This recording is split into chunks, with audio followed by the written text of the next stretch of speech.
तोर पेंता फड़ा पेंता पहंदी पर कुपर लिंगोना रायतार जंगोना हिरसु का मुठवाना दाई कली कंकाली ना। क्योंकि इतना सब कुछ मेरे बारे में कह दिया, मैं खुद डर रहा हूँ कि मैं कुछ कहूंगा तो कोई बात गलत ना निकल जाए। थोड़ा सा तालियां हो जाइए ताकि मेरी नींद उड़ जाए। मैं सो तो नहीं रहा हूँ ना, किसी को लग तो नहीं रहा कि मैं सो रहा हूँ। हालांकि मुझे यही नहीं पता कि मैं कब से नहीं अच्छे से सोया हूँ। एक आध घंटा सो लेता हूँ और फिर समाज को जगाने निकल लेता हूँ।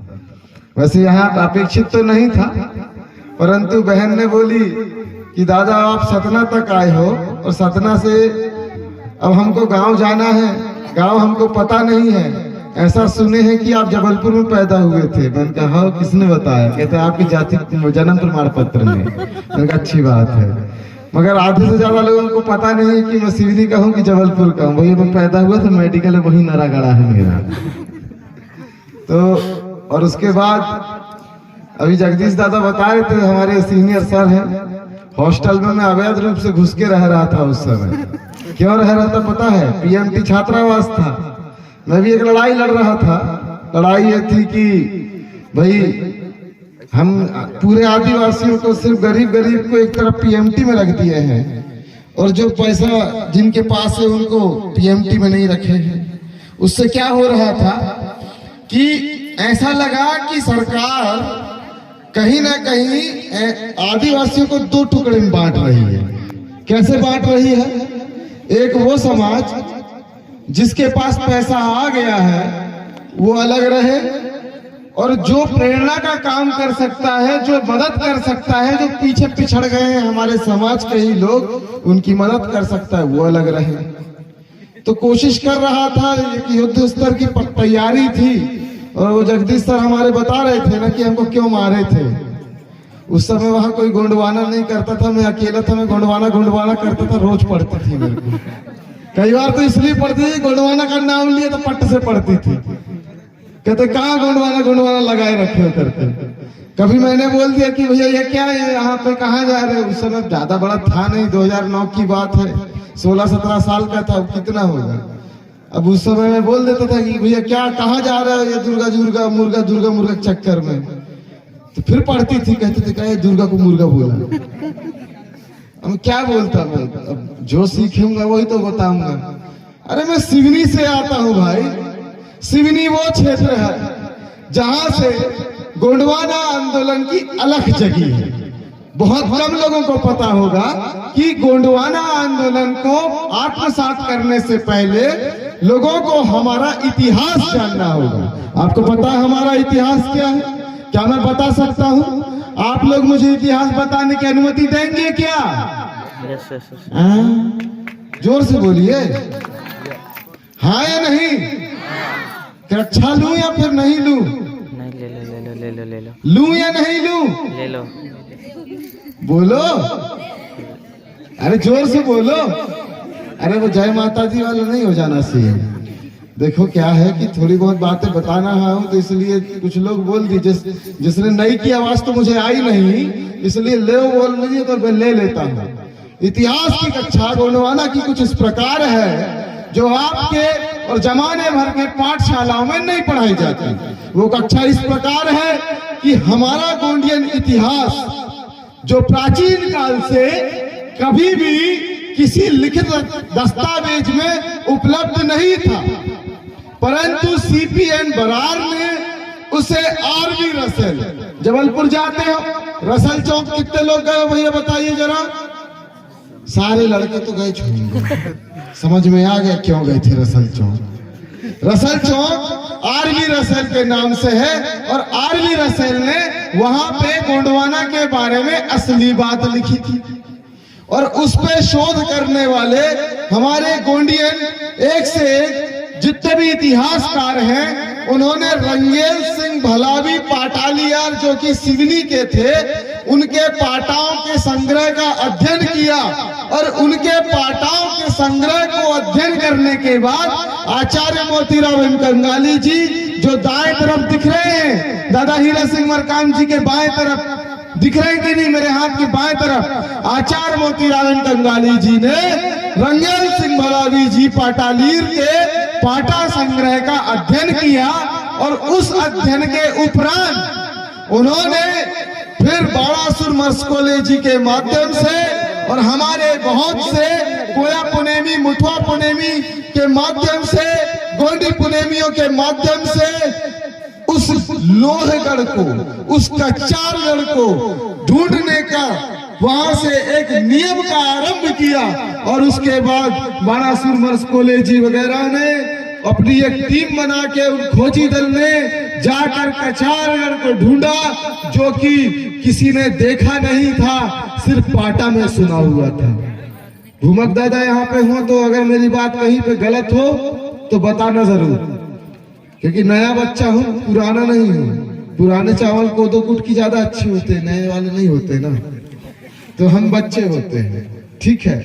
तो बस यह कहना चाह रहा था कि हमें जमाने भर के इतिहास के साथ साथ अपना इतिहास पढ़ने की बहुत ज्यादा जरूरत है। क्यों जरूरत है बताऊं? अच्छा, अच्छे बच्चे कितने हाथ उठाना? ये गंदे बच्चे हाथ उठाओ, अच्छे बच्चे हाथ उठाओ। इतिहास हमारा जानना इसलिए जरूरी है कि हमारा जो दुश्मन है, कौन हमारा, कौन है दुश्मन? बोलो हमारा कौन है? हमारा दुश्मन कौन? बोलो हमारा दुश्मन। ठीक है, तो हमारा दुश्मन कौन है? अज्ञानता। कौन है? तो यहां से अपने दुश्मन को हरा के जाना चाहोगे कि नहीं? नहीं। ए बच्चे, तुम लोग कसम से कौन सी क्लास पढ़ते हो रे भैया? मैं आप लोगों को ये इसलिए बता रहा हूं कि आप ही हो जो आने वाली पीढ़ी, हो सकता है आपको अपने बुजुर्ग माता पिता को बताना पड़े कि हमारा वो दुश्मन जिसने 1925 में प्रण लिया है कि इस भारत भूमि से पूरे आदिवासियों को खत्म कर देगा। मैं गलत तो नहीं कह रहा? कितनों को पता है उस दुश्मन का नाम? हाथ खड़े करना जरा। वो दादा को पता है, उधर पता है। कौन है दादा? बताइए जोर से। वो 1925 में पैदा हुआ था, वो दुश्मन बताइए कौन है? नहीं पता? ऐसे हाथ उठा ली तो दादा समर्थन में, समर्थन भी जरूरी है। किसी को पता है कि जोर से वहीं से आवाज लगाइए। आरएस नहीं दादा, वो आरएस को बोल रहे हैं, आरएस दुश्मन है। वो तो दुश्मन है ही करे। आरएस और आरएसएस में ज्यादा फर्क नहीं है। वो वैसे बर्बाद कर रहा है, एक धर्म का नशा करा रहा है और एक बाटल का नशा करा रहा है। उन दोनों से हमें हमारे समाज को बचाने की जरूरत है। कैसे? कि वो आरएसएस ने अंग्रेजों के सामने प्रण किया है कि इस जमीन को हम बर्बाद कर देंगे। क्या कर देंगे?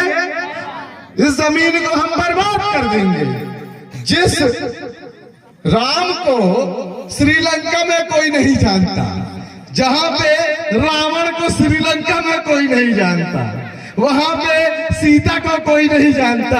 ये फालतू का थाईलैंड की कथाओं को लेके आते हैं और भारत में कहते हैं कि जो फैजाबाद है हमारे राम का मंदिर, हम अयोध्या में बनाने आए हैं। अरे इनका असली अयोध्या तो अयुठाया में है, थाईलैंडी लोग हैं। ये दूसरों को कहते हैं कि मुगल बाहर से आए। अरे इनकी माता पहतारी जी बाहर से आए हुए हैं, ये क्या हमको बताएंगे? दादा गलत नहीं कह रहा है, ये बातें बताना जरूरी है।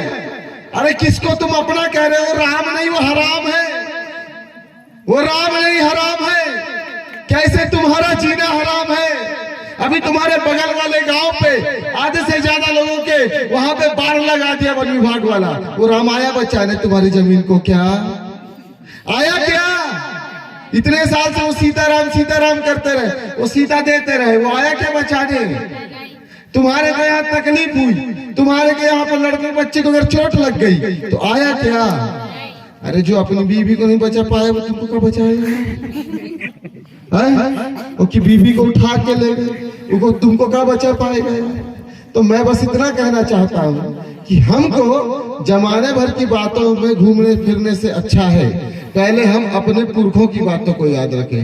रंगेल सिंह भलावी जी ने वहां से पाटाओं का संग्रह प्रस्तुत किया। उन पाटाओं के माध्यम से आचार्य मोतीराम गंगाली दादा ने लोहगढ़ की संरचना को लोगों के सामने स्थापित किया। उन्होंने लांजीगढ़ के बारे में बताया। उन्होंने बताया कि रंगेल सिंह भलावी ही मेरे असली गुरु हैं, जिनके पाटाओं के माध्यम से मैं इस कोया पुनेम को अपने समाज को समर्पित करता हूं। दादा गलत तो नहीं कह रहा हूं।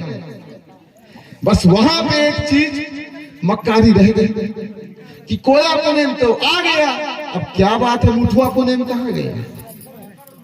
जो असली जो जड़ है कि अगर हीरासू का मुठुआ उस पत्थर को नहीं हटाता तो का एक भी गोंद निकल पाता। तो हमको दोनों को लेके चलना होगा।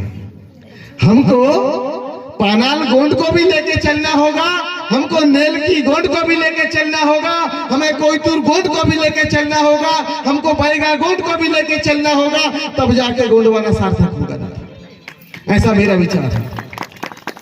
और मैंने कछारगढ़ की समिति से कहा कि यह पूरी जमीन जो पेंजिया था विभाजन के बाद क्या कहलाया? लारेसिया और गोंडवाना, यही कहलाया। बेटा इधर ध्यान से सुनो। पहले ये पृथ्वी कैसी थी? पृथ्वी के ऊपर एक द्वीप था। वो द्वीप कैसा दिखता था पता है? बिल्ली जैसा। कैसा दिखता था? बिल्ली जैसा। वो बिल्ली का नाम क्या था पता है? क्या नाम है? पेंजिया बिल्ली। कौन सी बिल्ली? पेंजिया बिल्ली। और वो पेंजिया बिल्ली टूट गई। क्या गई? वो पेंजिया बिल्ली टूट गई। तो ऊपर वाली बिल्ली क्या कहलाई? लारेसिया। और नीचे वाली बिल्ली क्या कहलाई? गोंडवाना। समझ में आया? समझ में आया कि नहीं? ये मैं पृथ्वी का जो विभाजन हुआ है ना वो बता रहा हूं। जब हमारे द्वीप का नाम गोंडवाना, तो इस गोंडवाना द्वीप पे जितने भी लोग खुद को आदिवासी कहते हैं तो भौगोलिक रूप से उनकी पहचान गोंड होना चाहिए कि नहीं होना चाहिए बताइए? मगर कैसे? वो तब होगी जब पूरे देश के, पूरे गोंडवाना लैंड के हर देश के आदिवासियों का प्रतिनिधित्व कौन करेगा? गोंड करेगा। कैसे करेगा? वो कछारगढ़ से करेगा। वो कैसे करेगा? जब वो अपने कछारगढ़ के पुनेमियों के साथ संगत करेगा। इसे हमको अपने युवाओं तक पहुंचाना जरूरी है। एक और बात मैं बताना चाहता हूँ, गाने बाद में सुनना है, छुटका मोबाइल की बैटरी बचा ले, खत्म हो जाएगी। नहीं मैं चार्जर छूना ले जाऊंगा फिर वहां से। देखिए जो हमारे पुरखा है, हमारे पुरखा ने एक चीज और हमको दी है। दादा आप लोगों के लिए भी जानने की जरूरत है। इन लोगों को मैं बता रहा था ना कि आरएसएस ने 1925 पे तुम्हारी हत्या करने का षड्यंत्र किया है और कहा है कि 2025 तक भारत की जमीन से पूरे आदिवासियों का कत्लेआम कर देगा, वो उसको जड़ से खत्म कर देगा। कहा है कि नहीं बताइए दादा? अगर आपको पता चलेगा, अगर आपके गांव से कोई व्यक्ति शहर गया और शहर जाने के बाद अगर वो अपने समाज की संस्कृति को भूल गया, अपनी भाषा बोली को भूल गया, तो समझ लेना कि वो आदिवासी नहीं रहा। क्यों? क्योंकि 10 तारीख को, इसी महीने की 10 तारीख को कुछ दलाल लोग भोपाल में आयोजन करते हैं। कहते हैं डीलिस्टिंग किया जाए। जिन आदिवासियों को, जैसे गोंड है, गोंड को गोंडी नहीं आती, गोंड है उसका धर्म गोंडी नहीं है, गोंड है परंतु उसको गोंडियन संस्कृति पता नहीं है, तो उसको एक काम किया जाए, उसको गोंड जाति से बाहर किया जाए। और वो गधे लोग क्या नारा लगाते हैं? वो कहते हैं, क्या कहते हैं? ध्यान से सुनना सारे बच्चे, ये गोंडवाने की कक्षा के सारे बच्चे ध्यान से सुनना। वो कहते हैं कि जो महाकाल की जात का नहीं, ऐसा क्या था वो? जो भोलेनाथ का नहीं, वो हमारी जात का नहीं। क्या कहते हैं? जो भोलेनाथ का नहीं, वो मेरी जात का नहीं। क्या बोल? फिर से बोलो, क्या बोले हमने? जो भोलेनाथ का नहीं वो मेरी जात का नहीं, यही कहे थे ना, यही नारा लगाए थे ना भोपाल से। इन गधों को बताओ कि जातियां जानवरों में होती है, आदिवासियों में नहीं। जातियां जानवरों में होती है, आदिवासियों में नहीं। और ये जाति का पता कैसे लगा सकते हो? 2 नंबर से। कैसे? 2 नंबर से। वो 2 नंबर क्या? जैसे अपन ने बोले कि घोड़ा है तो उसका 2 नंबर कैसा होगा पता चल जाएगा ना, लीद होगा। कुत्ता है तो उसका 2 नंबर पता चल जाएगा कैसा होगा। सुअर का 2 नंबर कैसा होगा पता चल जाएगा। अरे एक चीज बताओ, यहाँ पे इतना सारा आदिवासी है, वो करके आ जाएगा तो पता लगा के पता चल जाएगा किसके यहाँ का है। नहीं ना, मैं इसलिए आपको बता रहा हूँ कि ये जात बनाने वाले, ये जात के ठेकेदार तुम्हारे यहाँ पे आएंगे और तुमको बरगलाएंगे और वो कहेंगे कि तुम वनवासी बन जाओ। साला जिसको वनवास दिया गया, जिसको वनवास दिया गया, जिसको वनवास भेज दिया गया, उसको ये लोग वनवासी नहीं कहते, मगर उस जंगल के राजा आदिवासी को ये वनवासी कहते। इनका षड्यंत्र समझो मेरे भाई। ये तुम्हारी जमीन से तुम्हें हटा के इनका ये थाईलैंड का अयुथाया का 10वां जो राजा था उसको यहाँ पे बैठाना चाहते हैं। आपको पता है कि इन लोगों के उस पे पहले ये सीताराम करते थे। क्या करते थे? सीताराम करते थे। उसके बाद श्री राम हो गया। इन्होंने क्या कहा? इनका षड्यंत्र समझो कि पहले इनकी नारियों को कैप्चर करो, इनकी नारियों को इकट्ठा करो, इनकी नारियों को पीछे लगा दो। प्रदीप मिश्रा तो कहीं वो बागेश्वर वाला, तो कहीं ये बाबा, तो कहीं आसाराम, तो कहीं अमका धाम, तो टमका धाम, तो झुमका धाम। ऐसा ही होता है ना कि सुबह सुबह प्रवचन आ रहे महाराज जी के सुनने चलो भाई। होता है कि नहीं? कभी कभी लेके जाते होंगे कि खाना मिलेगा, अच्छी खीर मिलेगी, चलो वहां पे बाबा जी आए हैं उनके दर्शन करने चलते हैं, ट्रैक्टर भर के चलते हैं। होता होगा, होता होगा। उससे क्या फायदा हुआ? उन्होंने अपनी भीड़ बढ़ाई, अपनी भीड़ बढ़ाने के बाद उन्होंने फोटो खींची और उस फोटो का इस्तेमाल करते हैं। कहते हैं इस भारत देश में कोई आदिवासी नहीं रहता। आदिवासी हमारी एक मौखिक पहचान है। अभी कुछ लोग बोल रहे थे, दादा लोग, मैं भी पहले बोलता था, मैं तो इतना ही बोलता था कि जिसने गोंड को आदिवासी बोला खटाखट कूटूंगा। एक फोटो भी डाला हुआ बीच में लोग वायरल कर दिए। उसके बाद मेरे को पता चला कि एक व्यक्ति की कई प्रकार की पहचान होती है, तो उस पहचान को अगर प्रमाणित करने की बात आएगी, एनआरसी आएगी 2025 के पहले, हमको अपनी पहले तो सरकार बनाना होगा। 2023 में हमको सरकार बनाना होगा। सरकार पे अगर कोई हमारे समाज का नहीं है, हमारे पुनेम का नहीं है, परंतु यदि वो हम आदिवासियों के प्रति, हम गोंडियन संस्कृति का पालन करने वाले प्रत्येक गोंड के प्रति सम्मान का भाव रखता है तो हम उसका सम्मान से स्वागत करते हैं। परंतु यदि वो हमारे संस्कृति का अपमान करता है या हमारे समाज के लोगों के पहनावे कल्चर का अपमान करता है तो छिंदवाड़ा में क्या हुआ देख लिए ना, देखिए साहब, छिंदवाड़ा में क्या हुआ देख लिए ना। तो अगर ये जितने लोग कभी चिढ़ते थे, जितने लोग कहते थे हम तो कहते थे कि नहीं, जितने लोग कहते थे हम तो आजकल वो यही लाइन लगा के खड़े रहते। ये दादा हीरा सिंह मरकाम के आंदोलन की ताकत मेरे भाई। वो जो कभी कहते थे कि ये हमारे पास कटोरा लेके आएंगे, आज दादा हीरा सिंह मरकाम ने वो आंदोलन खड़ा कर दिया कि वहां पे कटोरा लेके आते हैं। कहते हैं गोंगपा के नाम पे टिकट दे दे रे बाबा।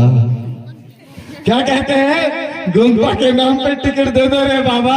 ये है दादा हीरा सिंह मरकाम के आंदोलन की ताकत। और दादा हीरा सिंह मरकाम का आंदोलन सिर्फ उनका व्यक्तिगत आंदोलन नहीं था, वो व्यक्तिगत एक ऐसे मसीहा थे जिन्होंने मेरे जैसे समाज के प्रति समर्पित व्यक्ति को आज आपके सामने लाके खड़ा कर दिया। क्यों खड़ा कर दिया? क्योंकि विचार है, ये पीढ़ी दर पीढ़ी चलते जाना चाहिए। क्या है ये? बोलिए क्या है ये? विचार है। क्या है ये? अरे जोर से बोलो। क्या है ये? ये कैसे चलता है? पीढ़ी दर पीढ़ी। हमारे डुकरा जो पेड़ लगाए थे, हम उसका आम खाएंगे, खाएंगे कि नहीं? और आज आप जो पेड़ लगाएंगे, आपके बच्चे उसका आम खाएंगे, खाएंगे कि नहीं? क्या पैदा होने से हम मकान ढूंढने निकल जाते हैं, पैदा हुआ हूँ मकान बताओ कहीं, मकान बताओ कहीं, नया संगठन बनाए, जगह बताओ कोई, जगह बताओ कोई। ऐसे ही तो हो रहा है ना। सबरे निकले गोंडवाना आंदोलन से। अरे तुम ठीक है, तुम संगठन बनाओ, तुम एनजीओ बनाओ, मगर अधीनस्थ होके हमारे गोंडवाना मूवमेंट के साथ तो चलो। गलत तो नहीं कहूंगा, परंतु कारण है, उसका कारण भी है, और ये हमारे लिए एक विचारणीय प्रश्न भी है, और इसको हमको शॉर्ट आउट करना चाहिए। प्रकाश भैया गलत कहूंगा तो बताइएगा। हमारे मूवमेंट से जुड़ने वाला प्रत्येक व्यक्ति के भीतर सबसे पहली भावना होती है, कौन सी भावना? सेल्फ रिस्पेक्ट की भावना। वो आत्मसम्मान के खातिर गोंडवाना आंदोलन में जुड़ा है। किस लिए जुड़ा है दादा? दादा किस लिए जुड़ा है? आत्मसम्मान के लिए। और जब जो व्यक्ति का संघर्ष की शुरुआत ही आत्मसम्मान के साथ है, तो उसे हर पग पग पे सम्मान मिलना चाहिए, तब जाके देखना हमारा गोंडवाना आंदोलन सफल हो जाएगा। आज ये दुश्मन क्या कर रहे हैं? ये हमारे लोगों का बुलाते हैं। जैसे दादा 2 मिनट आइए एग्जाम्पल के लिए, आइए एग्जाम्पल देना है ना। जैसे बुलाते हैं, अरे भाई साहब कैसे हैं आप, और सब बढ़िया है ना, और कैसे है, खाना वाना हुआ कि नहीं, बैठक भोजन विश्राम हुआ कि नहीं, और कभी कोई तकलीफ हो तो बताइएगा, हमारे वहां संपर्क है, यहाँ संपर्क है। परंतु दुश्मन ने क्या किया है? हम आते हैं, इसने क्या बोला रे, इसकी बात कैसे काटूं, इसकी बात कैसे काटूं, मेरे को इससे अच्छा बोलने। अरे तुमको अच्छा बोलने से कुछ नहीं होगा, तुमको सच्चा बोलना है। क्या बोलना है? क्या बोलना है? सच्चा बोलना है। दादा हीरा सिंह मरकाम जी ने एक ही बात सिखाई कि अच्छा बोलने से फर्क नहीं पड़ेगा, सच्चा बोलने से फर्क पड़ेगा। क्या बोलने से फर्क पड़ेगा दादा? सच्चा। और सच्चा क्या बोलेगा? जिसके पास नॉलेज होगा वही तो सच बोलेगा। और वो नॉलेज कहाँ मिलेगा? मेरे को यहाँ पे 2012 से मैं काम कर रहा हूँ। कहाँ पर? कछारगढ़ की जत्रा पे। 2014-15 में पहली बार आमूरकोट की धरती से मैंने वहां पे काम करना चालू किया। सच ये है कि 2012 से जब मैं वहां पे काम करना चालू किया, तो गोंडवाना स्टूडेंट यूनियन को उस समय देश में कोई नहीं जानता था मेरे भाई। कुछ लोगों ने तो उसका विरोध भी किया, ये क्या अंग्रेजी वाला नाम लेके आए हो। मैंने कहा दादा थोड़ा सा अपडेटेड वर्जन है, आने वाले समय में यही चलेगा, नया प्रोडक्ट है, ये कुछ नहीं करेगा, ये गोंडवाना आंदोलन के लिए सिर्फ नए युवाओं को तैयार करके गोंडवाना मूवमेंट में जोड़ने का काम करेगा। तो मेरी सोच गलत थी क्या दादा? क्या मेरी सोच गलत थी क्या दादा? उसके बाद मैंने बोला हम कुछ नहीं करेंगे, आओ हम टीम बनाएंगे, हम अच्छे श्रोताओं का निर्माण करेंगे। किसका निर्माण करेंगे? श्रोताओं का निर्माण करेंगे। लॉकडाउन हुआ, टीम बिखर गई। आज कितने अच्छे श्रोता बचे बताइए। जीएसयू में अच्छे श्रोता में ढूंढ रहा, तभी वो लड़कों को पकड़ा, मैंने क्लास लिया उनकी। क्या करते बेटा, कितना विचार से कुछ बताओ। मैंने कहा ओल्ड जीएसयू के लड़कों को पकड़ के पूछना विचार क्या होता है, पूरा शुरुआत से लेके आखिरी तक कितने विद्वानों ने विचार रखा, कौन कौन हमारे सगा समाज का था, और वो खाली हाथ नहीं आता था। If you are a student then you have to become a learning attitude. If you don't have learning attitude then you are not the ideal student for Gondwana. If you are the student for Gondwana then you have to carry a copy, you have to carry a pen. एक कागज और pen लेके जाओ हमारे सामाजिक आंदोलन पे, क्योंकि ये कक्षाएं तुम्हारे उस कक्षा पे नहीं मिलेगा।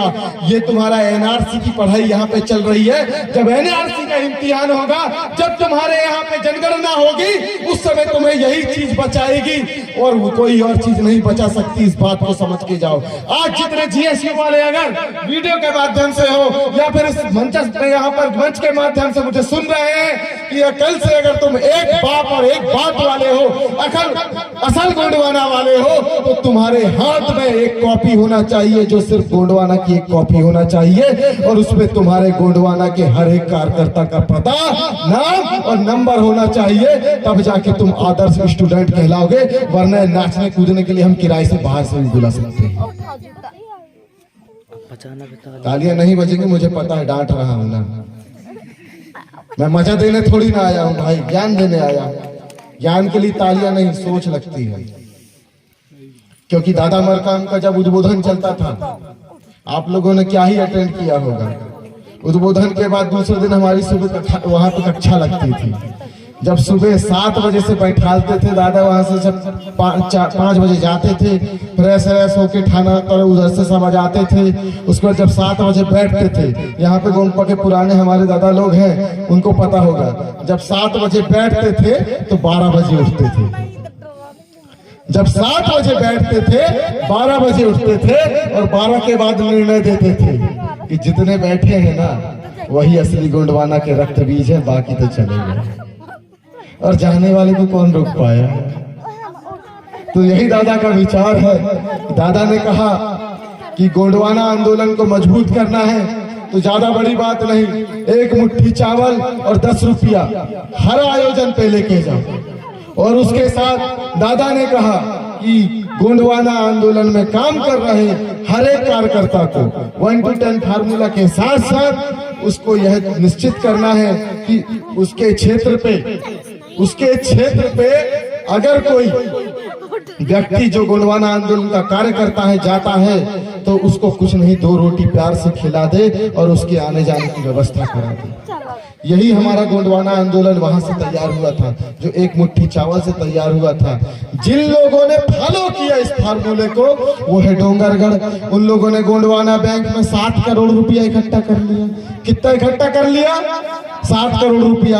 और यहाँ पे जो लोग बोलते रहे अरे इससे क्या होगा, उससे क्या होगा, आज उनके पास 700 रुपया नहीं जेब में है। क्या तुम्हारे पास 700 रुपया है? क्या तुम्हारे पास भैया दादा किसी के पास 700 रुपया है क्या? अच्छा 1200 रुपया किसके पास है बताइए, हाथ खड़े करो जिसके पास 1200 रुपया है किसी के पास? 1200 रुपया है दादा? घर में तो होगा। अच्छा घर में किसके पास 1200 रुपया? हाथ खड़े करो जरा। वो दादा के पास है। और किसके पास है 1200 रुपया घर में? घर में किसके पास है?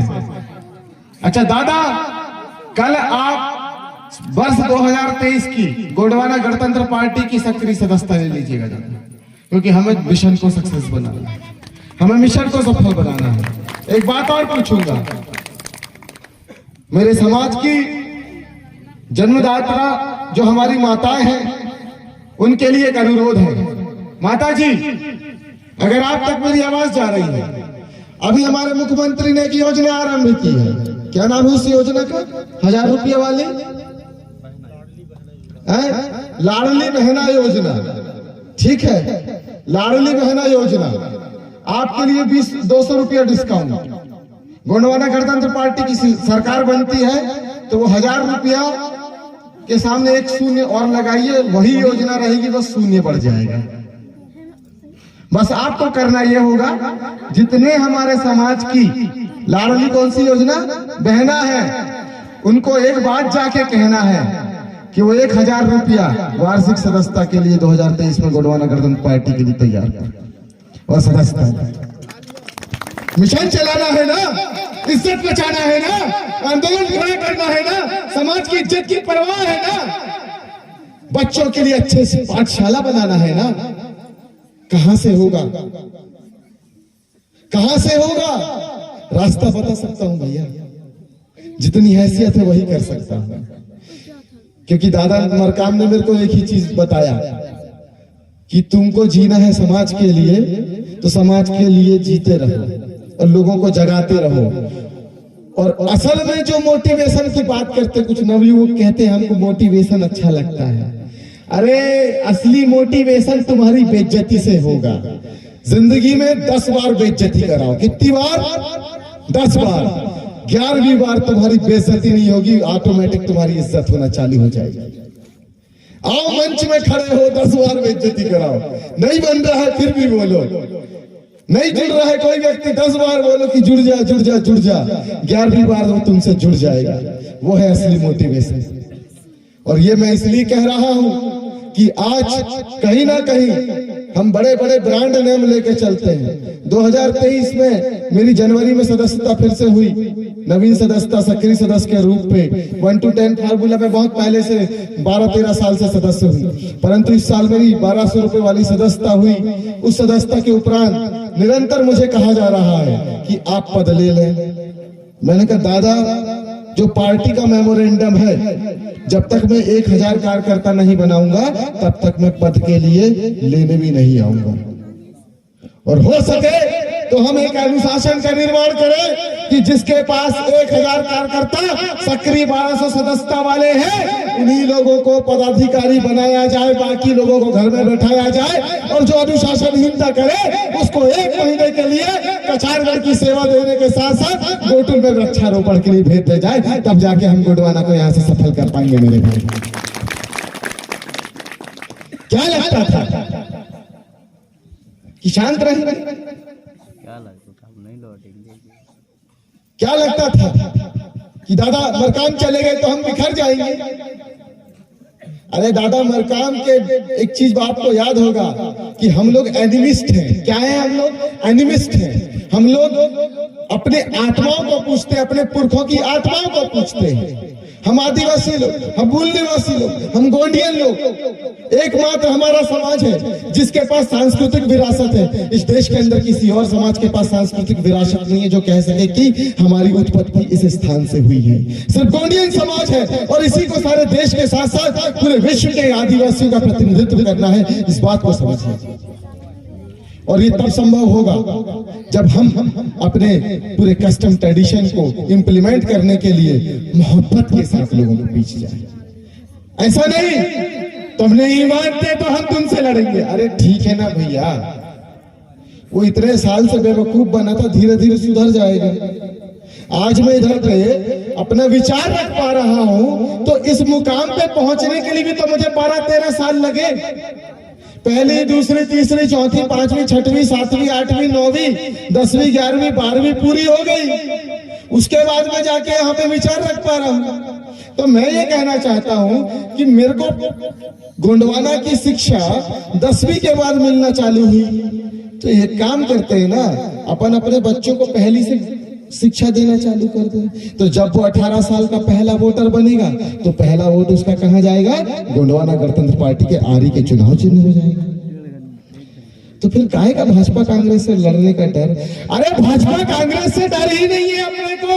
ये डर वो लोग दिखाते हैं जो दलाल लोग हैं कि अरे वो भाजपा वाले आ रहे हैं, तुम इतना दे दो तो हम इनको रुकवा लेंगे कार्यकर्ताओं के माध्यम से। अरे वो कांग्रेस वाले आ रहे हैं, तुम इतना दे दो तो हम इनको रुकवा लेंगे इनके माध्यम से। उसके बाद हमारे ही समाज के बीच में आएंगे, हमारे समाज से फोटो खिंचाएंगे और जाके वहां पे सौदा करेंगे। होता है कि नहीं? जब मेरे खिलाफ गोंडवाना आंदोलन में विभीषणों ने, जो भिखारी लोग कभी भीख मांगा करते थे 2014 तक, कहते थे प्लीज प्लीज हमारे मोदी जी को ही वोट करना, बाद में आके आज वो गोंडवाना आंदोलन के बीच में झूठ बोल बोल के बड़े अच्छे अच्छे पद लेके बैठे हुए हैं। उनके पास खुद के 1000 कार्यकर्ता नहीं है। मैंने 10,000 कार्यकर्ता जीएसयू के माध्यम से पूरे देश के अंदर खड़े कर दिए थे मेरे भाई। ये मेरी ताकत है। मैंने दादा हीरा सिंह मरकाम जी के विचारों को पकड़ा। दादा हीरा सिंह मरकाम जी ने कहा कहो नहीं करके दिखाओ। मेरे पास एक बिस्तर हुआ करता था, खटिया होता है ना, वैसा एक ट्रंक समझते हैं आप लोग? समझते, जो लकड़ी का एक तखत होता है, उस लकड़ी के तखत के अंदर दादा ऐसे पलट के देखा था जब मैं जबलपुर छोड़ रहा था, तो उसके अंदर से सिर्फ जीएसयू के सदस्यता के फार्म निकले थे और कुछ नहीं निकला था। अब सोच लीजिए कि इस एक पेटी में पूरा जीएसयू की सदस्यता का फार्म है, तो वहां पर तो मेरे को लगता है कि कम से कम मैंने जहां जहां गया तो तकरीबन होना हो 50,000 के आसपास सदस्य बनाए थे। और उस समय सिर्फ 10 रुपया शुल्क लगता था, 10 रुपये की सदस्यता होती थी। और उस तरीके से आंदोलन को खड़ा किया था वो जीएसयू कार्यकर्ता, हर महीना 10 रुपया बचाता था और उसी को हम गोंडवाना आंदोलन में लगाते थे। तो दादा मरकाम ने कहा था कहो नहीं करके दिखलाओ, हमने करके दिखलाया।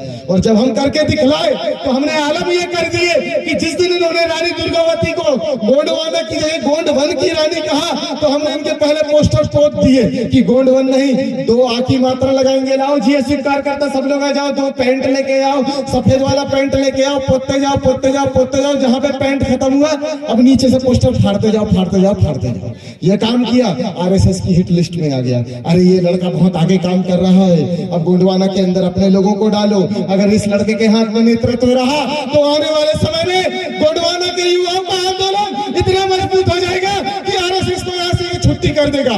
क्यों? क्योंकि इसके साथ एक तकलीफ है, ये जब मंच से होता है तो बड़ा खतरनाक होता है, और बाद मंच के बाहर मिले तो ऐसे कहता है भैया जी भैया बताइए भैया, ऐसा हो जाता है। तो ये 2 टाइप का आदमी है कि मंच से खतरनाक है और नीचे डाउन टू अर्थ है। मगर हाँ, अगर मेरे को पता चल जाता है कि ये इंसान दलाल है तो फिर मैं उसके लिए भी खतरनाक हो जाता हूं।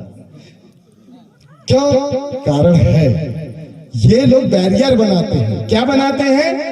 बैरियर बनाते हैं। कैसा बैरियर बनाते हैं? ये नए नेतृत्व को नहीं आने देना चाहते, ये नए लोगों को जुड़ने नहीं देना चाहते। और जब नए लोग बहुत अच्छे प्रखर वक्ता बन जाते हैं, इसी गोंडवाना आंदोलन के विचार को समाज के बीच रखना चालू कर देते हैं, तो उनके बारे में कहते हैं कि अरे ये लोग कैडराइज्ड नहीं है, कुछ भी बोलते रहते हैं। अरे इनके कैडराइज्ड नहीं होने का मतलब क्या है, मैं आपको बताता हूं मेरे भाई।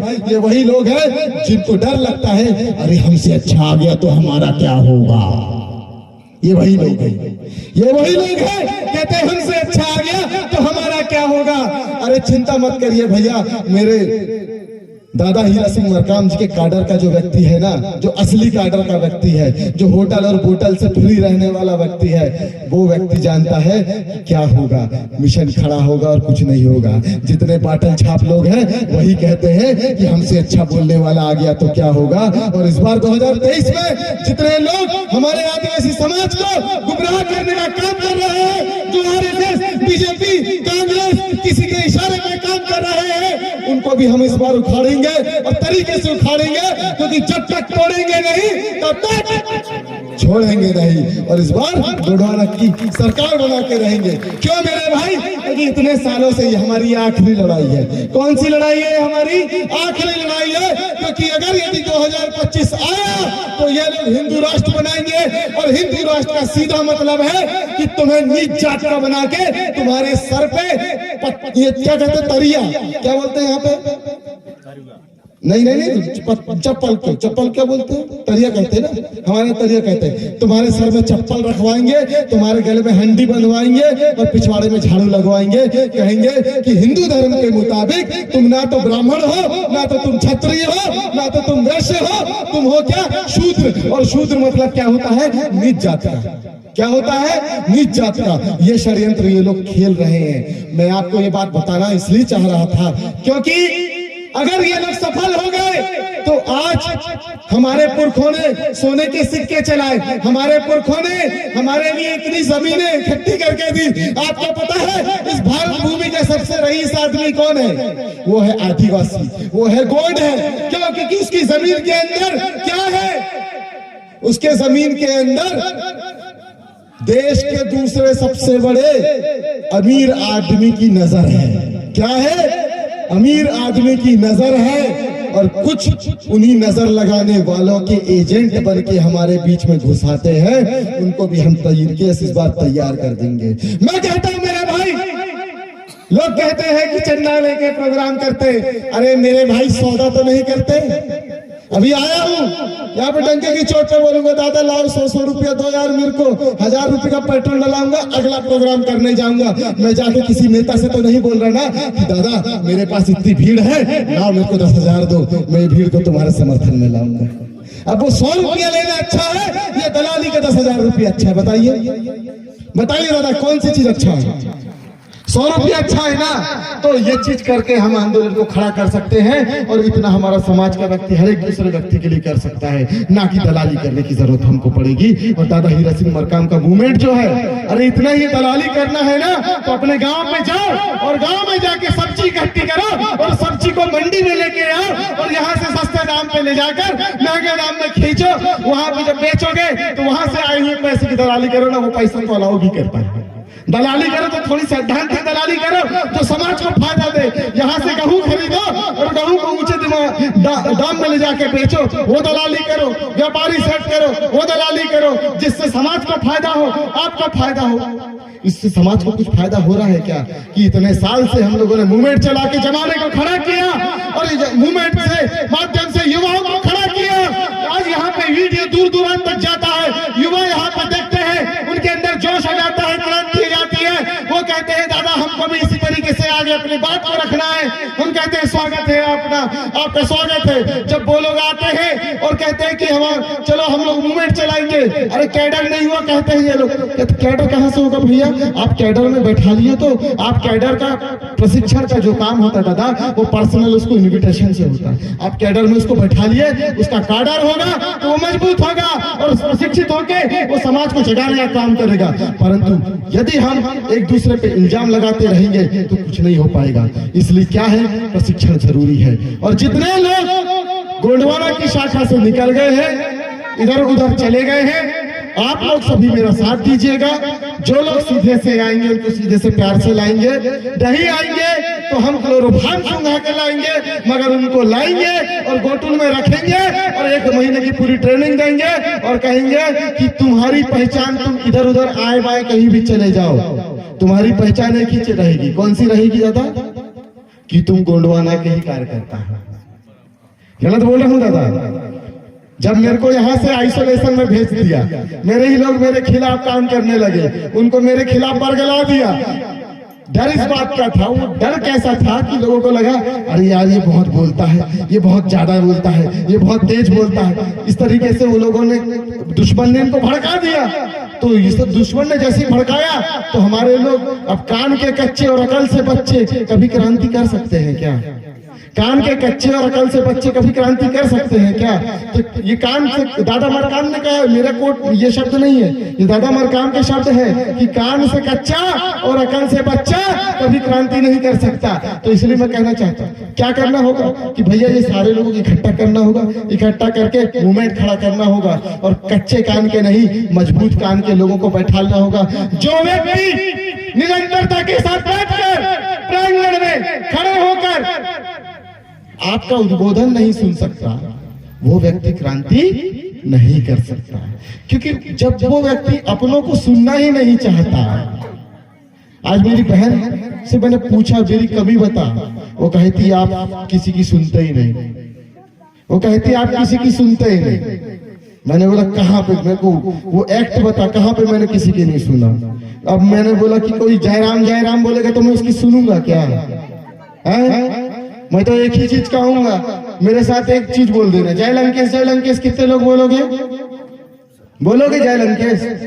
बोल पाओगे? हिम्मत है तुम्हारे अंदर? असली गोंड के बच्चे मेरे साथ बोलना जय लंकेश। बोलोगे?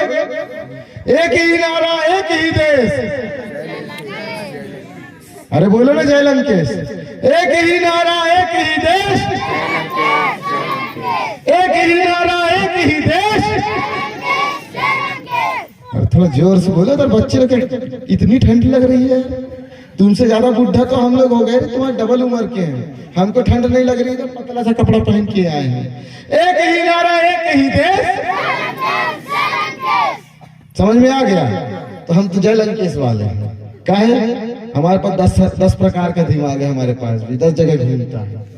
तो जब वो 10 जगह घूमता है तो ऐसा लगता है कि यार सच में मैं लोगों की सुनता नहीं। तो बहन माफ करना, आज से मैं यहाँ से पढ़ लेता हूँ कि पहले सबकी सुनूंगा, उसके बाद अपनी बात रखूंगा। इसलिए आखिरी में मौका मांगा कि पहले सबकी सुना, उसके बाद अपनी बात रखा। तो पहले ही आके बोल के चला जाता तो कहते मैं किसी की सुनता ही नहीं, मगर मेरे कान बिल्कुल खड़े रहते। मैं यहाँ से रिकॉर्ड कर लेता हूँ, यहाँ पे नहीं सुनता क्योंकि मेरे को मेरा भी तैयार करना है। मैं रिकॉर्ड करके रख लेता हूँ और अगला प्रोग्राम में जाएंगे, मेरी गाड़ी में गाने नहीं बजते, ये लोग बताएंगे बोर हो जाते हैं, कहते दादा इतनी दूर से 300 किलोमीटर दूर से लेके आ गए, गाने तक नहीं लगाए। मैंने बहाना बना दिया, गाने लगाओ तो नींद आती है, तो क्या करें? स्पीच लगाओ। गाड़ी में क्या लगाओ? स्पीच लगाओ। किसका स्पीच लगाओ? मूवमेंट का स्पीच लगाओ। हर सेल्फ रिस्पेक्ट मूवमेंट का स्पीच लगाओ। तुम लड़का लोग भी जब बाइक से जाओगे ना, जबलपुर जाते हो कि नहीं मोटरसाइकिल से, कान में ढेपरा लगा के जाते हो कि नहीं? डुच्चू लगा लेते हो ना, बस में बैठते हो तो लगाते हो ना। तो वो डुच्चू में लगा के सुनना। अगली बार गाना नहीं सुनना, पिक्चर नहीं देखना, क्या देखना? भाषण। किसका भाषण? दादा हीरा सिंह मरकाम जी का भाषण। कितने लोग दादा हीरा सिंह मरकाम जी का भाषण रोज देखेंगे बताइए मोबाइल में 1 घंटा? मोबाइल है तुम्हारे पास तो सबसे पहले संध्या दीदी को सर्च, साधना दीदी को सर्च करना, उनको फॉलो करना, ठीक है? फेसबुक में, सोशल मीडिया में वो साधना दीदी के वहां से फॉलो करके जहां जहां कहेंगी वहां वहां पे वो लिंक डालते जाएंगी। उसके माध्यम से मूवमेंट पे आप लोग उनके साथ आगे बढ़ना। ऐसी महिला नेत्री गर्व करना चाहिए। हम तो खींच खींच के बैला बकरा जैसे ढोर गौरवा बछिया खींच के लाते हैं ना, वैसे हम लड़कियों को खींच खींच के लाते थे संगठन में। 2-4 लड़कियों को नमूना बना के रखे भी, अरे बोलो रे समाज के लिए, बोलो रे। बोलना सीख गई, नौकरी लग गई, उसके बाद समाज से मतलब ही नहीं, क्या पता कहाँ बिहार कर चलेगी। मगर आज ऐसी नेत्री जो असल में रानी दुर्गावती का अवतार है, वो क्या कहते हैं कि पहले मूवमेंट। उनके लिए पहले जरूरी क्या है? मूवमेंट। उनके लिए पहले जरूरी क्या है? आंदोलन। और ऐसे आंदोलन को लेके चलने वाली जब नेत्री हमारे बीच में है तो वो साक्षात रानी दुर्गावती का अवतार है और कोई नहीं है। बस इतना है कि उनने तलवार को उठा ली है, अब उस तलवार को चलाना हमारा गोंडवाना गणतंत्र पार्टी का काडर सिखाएगा और कोई नहीं सिखाएगा मेरे। तो तैयार है? तो वहां पे बताइए दादा हीरा सिंह मरकाम जी के सपने को पूरा करने के लिए 1 to 10 फार्मूला में कितने लोगों ने 10 लोग जोड़े हैं? 10 कार्यकर्ता किस किस के पास है? पक्का है? खड़े करो इधर 10 कार्यकर्ता तुम्हारे। अभी नहीं है ना? होगा खेल, होगा खेल। दादा मरकाम ऐसी क्लास लेते थे। दादा मरकाम की जब काडर होती है दादा ऐसे ही होता था ना। आप लोग तो अटेंड किए होंगे, आप तो किए होंगे अटेंड। वो पूछते थे हाँ किसके पास 10 कार्यकर्ता है? 2-4 लोग सान पट्टी को उठा लेते थे। एक बार मैं भी उठा लिया। ऐसा कहा है तुम्हारे 10 कार्यकर्ता? अच्छा तो मेरे पास में 1 to 10 फार्मूला का पर्चा था, मैंने वहां से नाम लेना चालू किया। ये इधर इधर से ये करता है, ये इधर पे रिपोर्टिंग दिया। कहते हैं अरे वो कागज पत्ता मत दिखाओ, ऐसे 10 कागज मेरे पास पड़े हुए, सामने कहाँ खड़े वो दिखाओ। मैंने कहा दादा हो गया दादा, बहुत बेइज्जती हो गई, अब आप जबलपुर आओ वही दिखाएंगे। और 1 लाख आदिवासियों के साथ, 1 लाख गोंडवाना के कार्यकर्ताओं के साथ जब हमने रानी दुर्गावती की मूर्ति लगाने के लिए गुलाबा ताल का घेराव करके आंदोलन किया तो उस दिन फग्गन सिंह कुलस्ते भी वहां से बेरंग लौट गया। ऐसी कुर्सी से धक्का देके भगाए थे, कहेंगे चल चल निकल, समाज से बंद तू आज से। और उसके बाद दूसरे दिन पत्र में छपता है कि गोंडवाना के नेताओं ने फग्गन सिंह कुलस्ते को किया समाज से बंद। यह गोंडवाना की ताकत दादा। काम करते रहना पड़ेगा, मत ढूंढो ना गलतियां, मत ढूंढो। असल में जब हम गलतियां ढूंढते हैं, अरे ये इससे ये नहीं हो रहा, हम उन्हीं चीजों को देख पाते हैं जो हमारे भीतर होती है। ये बात भी मैंने उसको बताई थी कि हमारा जो दिमाग है, अगर हम किसी के ऊपर, किसी के भीतर कुछ गलतियां देख रहे हैं तो हमारा दिमाग भी वही समझ पाएगा जो गलतियां आपके अंदर हैं, जो विसंगतियां आपके अंदर हैं। आपको सामने वाले के अंदर सिर्फ वही नजर आएगा और कुछ नजर नहीं आएगा, क्योंकि ये मानव मस्तिष्क है, इसको अच्छी चीज देर से और बुरी चीज पहले समझ में आती है। शुक्र बुरा नहीं मानना, ठीक है? नहीं तो पता चले इधर से जा रहा हूँ एक बंदूक लगवा के और राजा शंकर शाह रघुनाथ शाह को उसने दास ने उड़वाया था, तू मेरे को उड़वाता। बुरा तो नहीं मारा ना? ठीक है, तेरे ढाबे में आऊंगा और मुर्गा भी खाऊंगा, ठीक, खुश, और ज्यादा पैसा दे के जाऊंगा। मेरा कहने का मतलब यह है कि बहुत लंबी चर्चा हो जाती है और मैं लंबी चर्चा इसलिए करता हूं क्योंकि जरूरत है चर्चा करने की। ये मंच जो सजाया जाता है ये मूवमेंट के पैसे से आता है, मनोरंजन के पैसे से नहीं आता है। ये जो मंच बनता है मनोरंजन के लिए, इंसान पिक्चर देख सकता है, टीवी देख सकता है, परंतु जब ये मंच बनता है तो इस मंच पे जो पाई लगाता है ये वही व्यक्ति लगाता है जिसके अंदर गोंडवाना के प्रति सकारात्मक भाव और उसके लिए समर्पण का विचार हो। तो मेरा ये मानना है कि जो इंसान इतनी देर तक टिक पाता है, मैं 12 के बाद वाला निशाचर आदमी हूं। क्या हूं मैं? नरकासुर। अमरकंटक पे भी नरकासुर मिलूंगा, और गोंडवाना के जितने आंदोलन के नरकासुर कहते हैं मेरे को। क्यों? मैं कहता हूँ छटे हुए बदमाश चाहिए, क्योंकि मेरे को क्रांति करनी है, मनोरंजन नहीं करना है। कुछ लोग होते हैं ना, कहते हैं कि मेरे को भीड़ के बीच में बोलना है। अरे भीड़ के बीच में क्या बोलोगे रे, अपनों के बीच में बोलो तो मजा आए। क्योंकि दादा मरकाम भीड़ के बीच में भाषण देते थे, मगर जब पूरी भीड़ छट जाती थी तो अपनों को कहते थे आओ मेरे साथ, तुम असली गोंडवाना के क्रांतिकारी हो, और पूरा गोंडवाना का जो मनोरंजन करने आए थे वो चले गए। यहाँ की जिम्मेदारी तुम लोगों को लेके जाना है। और सच में दादा हीरा सिंह मरकाम जी का वो आंदोलन, दादा हीरा सिंह मरकाम जी ने जो राजनीतिक चेष्टा हम लोगों को दी है, उस चीज को हमको हमारे समाज के बीच काडर के माध्यम से रखना होगा। अभी हमारे बीच में एक दादा है, कहाँ गए वो? भारत दादा है ना, वो भारत दादा हमको हर जगह मिलते हैं, और उनके पास एक डायरी जरूर रहती है। वो एक ऐसा स्तंभ है जिसके पास गोंडवाना आंदोलन के हर एक व्यक्ति की जानकारी है। एक भारत दादा नहीं, हमको 1000 भारत दादाओं का निर्माण करना है। इस बात को यहाँ से लेके जाओ। हमारी बहन कह रही थी कि भैया इतनी दूर इतने जंगल में कोई प्रोग्राम करता है क्या? मैंने कहा असली आदमी जो होता है जंगल में रहता है, जो असली गोंड है उसकी जो पहचान है जंगल के अंदर ही होती है। आपको बाहर कंक्रीट के जंगल में नहीं, हरियाली के जंगल में अपना आदिवासी समाज का व्यक्ति मिलेगा, अपना गोंडवाना का व्यक्ति मिलेगा। उसके लिए हमें जाना होगा, उसे जगाने हमें जाना होगा। क्योंकि आपको समझना होगा कि हम शहर की जो चकाचौंध में खोने से बेहतर है कि गांव-गांव पे ऐसी जगह पे उद्बोधन करें, ऐसी जगह में प्रोग्राम करें जहां पे लोग हमारी बातों की वैल्यू करें।